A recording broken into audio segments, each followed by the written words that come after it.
ইতিহাস, ঐতিহ্য আর মনোরম প্রকৃতির জেলা মানিকগঞ্জ। ঢাকার পার্শ্ববর্তী এই জেলার সাথে জড়িয়ে আছে জাতীয় কবি কাজী নজরুল ইসলামের প্রেমের গল্প। এখানে জন্ম নিয়েছেন পৃথিবীর একমাত্র নোবেলজয়ী বাঙালি অর্থনীতিবিদ। এই অঞ্চলের বিখ্যাত হাজারি গুড় খেয়ে মুগ্ধতা প্রকাশ করেছেন ব্রিটেনের রানী এলিজাবেথ, এমন কথাও প্রচলিত রয়েছে। ঢাকা বিভাগের অন্যতম ছোট জেলা মানিকগঞ্জ নানা কারণেই বিখ্যাত। এই অঞ্চলের মাটি ও মানুষ দেশের অগ্রযাত্রায় গুরুত্বপূর্ণ ভূমিকা রাখছে। ইতিহাস, ঐতিহ্যে সমৃদ্ধ এই জেলা প্রাকৃতিক সৌন্দর্যেও এগিয়ে রয়েছে। শীতকালে মানিকগঞ্জের বিভিন্ন এলাকায় গেলে চোখে পড়বে মাঠের পর মাঠ জুড়ে সরিষা বাগান। সবুজ প্রকৃতির মাঝে সরিষা ক্ষেতের হলুদ দৃশ্য চোখ জুড়ানো সুন্দর।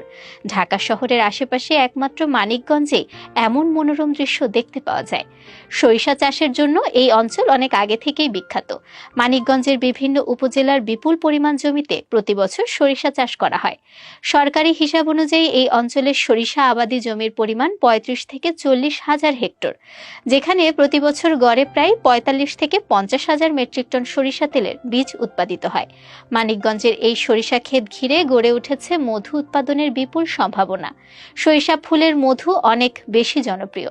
এখানকার সরিষা বাগানে বছরে ৫০ থেকে ৬০ মেট্রিক টন মধু উৎপাদিত হয়, যার বাজার মূল্য ২ থেকে ২.৫ কোটি টাকা। দেশের মধু চাহিদা পূরণে মানিকগঞ্জের উল্লেখযোগ্য ভূমিকা রয়েছে। ঢাকার পার্শ্ববর্তী এই জেলা সবজি চাষের জন্য বিখ্যাত। বিশেষ করে গাজর উৎপাদনে সেরা অবস্থানে রয়েছে এই অঞ্চল। দেশের প্রায় ৪০% গাজর মানিকগঞ্জ থেকে সরবরাহ করা হয়। এই জেলা সিংগাইর উপজেলার কয়েক হাজার কৃষক গাজর উৎপাদনের সাথে যুক্ত। বর্তমানে বছরে প্রায় ৪০,০০০ টন গাজর এই অঞ্চলে উৎপাদিত হয়। সব মিলিয়ে দেশের কৃষি অর্থনীতিতে গুরুত্বপূর্ণ ভূমিকা রাখছে এই জেলা।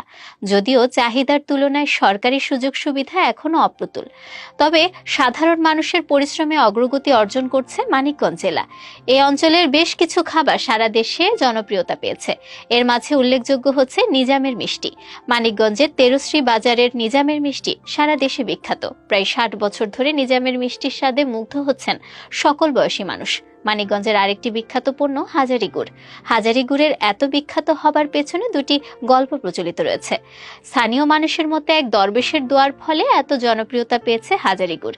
অন্যদিকে ব্রিটেনের রানী এলিজাবেথ ভারত ভ্রমণের সময় নাকি হাজারি গুড়ের স্বাদ নিয়েছিলেন। মানিকগঞ্জের এই গুড়ের স্বাদে মুগ্ধ হয়ে একটি সিলমোহর উপহার দিয়েছিলেন ব্রিটেনের রানী।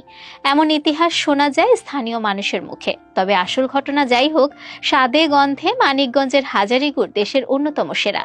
ইতিহাস, ঐতিহ্যের জনপদ মানিকগঞ্জে জন্ম নিয়েছেন অনেক খ্যাতিমান ব্যক্তিত্ব, যারা অবদান রেখেছেন দেশ ও জাতির কল্যাণে। নোবেল পুরস্কার বিজয়ী বাঙালি অর্থনীতিবিদ অমর্ত্য সেনের জন্ম হয়েছে মানিকগঞ্জের মাটিতে। ভারত উপমহাদেশের চলচ্চিত্রের জনক হিসেবে যাকে স্মরণ করা হয়, সেই হীরালাল সেন মানিকগঞ্জের সন্তান। এখানে জন্ম নিয়েছেন ভাষা শহীদ রফিক, লোকশিল্পী নীনা হামিদ, শহীদ বুদ্ধিজীবী মুনির চৌধুরী সহ অসংখ্য খ্যাতিমান ব্যক্তিত্ব, যাদের কথা সারা দেশে গর্বের সাথে স্মরণ করা হয়। দর্শক, এখনকার মতো প্রতিবেদনটি এ পর্যন্তই। আবারও ফিরব নিত্য নতুন সংবাদ নিয়ে। সে পর্যন্ত চোখ রাখুন দূরবীন নিউজের পর্দায়। ধন্যবাদ সবাইকে।